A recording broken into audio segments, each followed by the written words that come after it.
ब्रह्मणे नमः। ओम बुधाय नमः। मेरे प्रियजनों, बहुत ही शांत मन और श्रद्धा के साथ आप सभी का स्वागत है आपके अपने आध्यात्मिक परिवार ज्योतिष ज्योति में।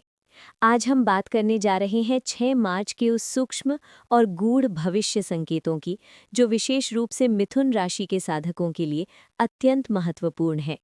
आज की वाणी को साधारण भविष्यवाणी ना समझें, यह आपके जीवन के अदृश्य आयामों को स्पर्श करने वाली दिव्य दिशा है। इसे ध्यान से सुनिए, मन में धारण कीजिए और अपने कर्मों में उतारिए। 6 मार्च का दिन आपके लिए सामान्य नहीं है। आपकी कुंडली में चंद्रमा का गोचर ऐसा संकेत दे रहा है कि आपके मन में पिछले कुछ दिनों से जो अस्थिरता, बेचैनी और अनजाना भय उत्पन्न हो रहा था, उसका कारण केवल बाहरी परिस्थिति नहीं है। जब किसी व्यक्ति की ऊर्जा पर नकारात्मक दृष्टि या किसी प्रकार की काली ऊर्जा का प्रभाव पड़ता है, तो सबसे पहले उसका मन डगमगाता है। उसे बिना कारण डर लगने लगता है, कार्यों में बाधाएं आने लगती हैं और संबंधों में अचानक दूरी बनने लगती है। यदि आपको भी ऐसा अनुभव हो रहा है, तो इसे हल्के में बिल्कुल मत लीजिए। आपकी कुंडली का अष्टम भाव इस समय सक्रिय संकेत दे रहा है। अष्टम भाव रहस्यों, गूढ़ शक्तियों और अदृश्य प्रभावों का प्रतिनिधित्व करता है। यदि इस भाव पर पाप ग्रहों की दृष्टि हो, तो व्यक्ति को ऐसा प्रतीत होता है जैसे कोई अदृश्य शक्ति उसे रोक रही है। ये स्थिति आपको डराने के लिए नहीं बताई जा रही, बल्कि जागरूक करने के लिए है, क्योंकि जागरूकता ही रक्षा है। मिथुन राशि के स्वामी बुध हैं। जब बुध कमजोर होते हैं तो व्यक्ति भ्रमित निर्णय लेता है, गलत लोगों पर विश्वास कर बैठता है और मानसिक उलझनें बढ़ती हैं। 6 मार्च को प्रातःकाल उठकर ओम बुम बुधाय नमः मंत्र का 108 बार जप अवश्य करें। हरे वस्त्र या रुमाल का प्रयोग करें। अपने आसपास की नकारात्मक ऊर्जा को शुद्ध करने के लिए घर में गंगा जल का छिड़काव करें। यदि पिछले दिनों से अचानक घर में पौधे सूखने लगे हों, दीपक बार बार बुझ रहा हो या रात में अशांत स्वप्न आ रहे हों, तो ये संकेत है कि आपकी ऊर्जा पर बाहरी हस्तक्षेप हुआ है। ऐसी स्थिति में आपको किसी शक्तिशाली देवस्थान की शरण लेनी चाहिए। आप यदि उत्तर भारत में हैं, तो उत्तराखंड स्थित केदारनाथ मंदिर अवश्य जाएं। वहां शिव की उपस्थिति नकारात्मकता को भस्म कर देती है। यदि दक्षिण भारत में है, तो तमिलनाडु के रामेश्वरम मंदिर में अभिषेक करवाना अत्यंत फलदायी रहेगा।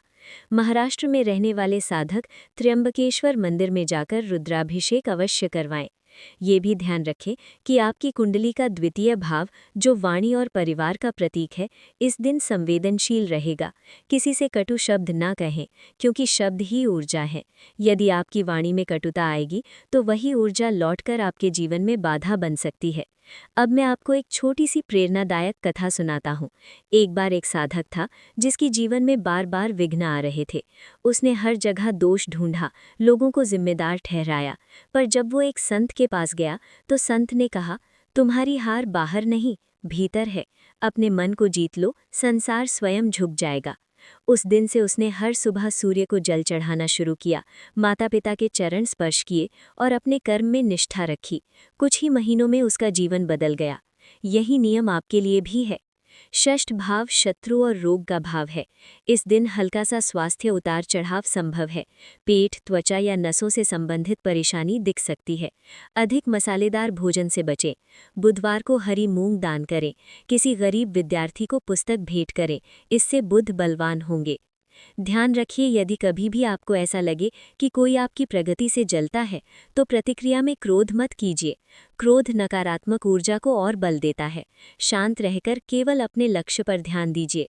रोज आईने में देखकर स्वयं से कहिए, मैं ईश्वर की संतान हूँ, मुझ में असीम शक्ति है, मैं किसी भी बाधा को पार कर सकता हूँ। आपकी कुंडली का दशम भाव कर्म का प्रतीक है।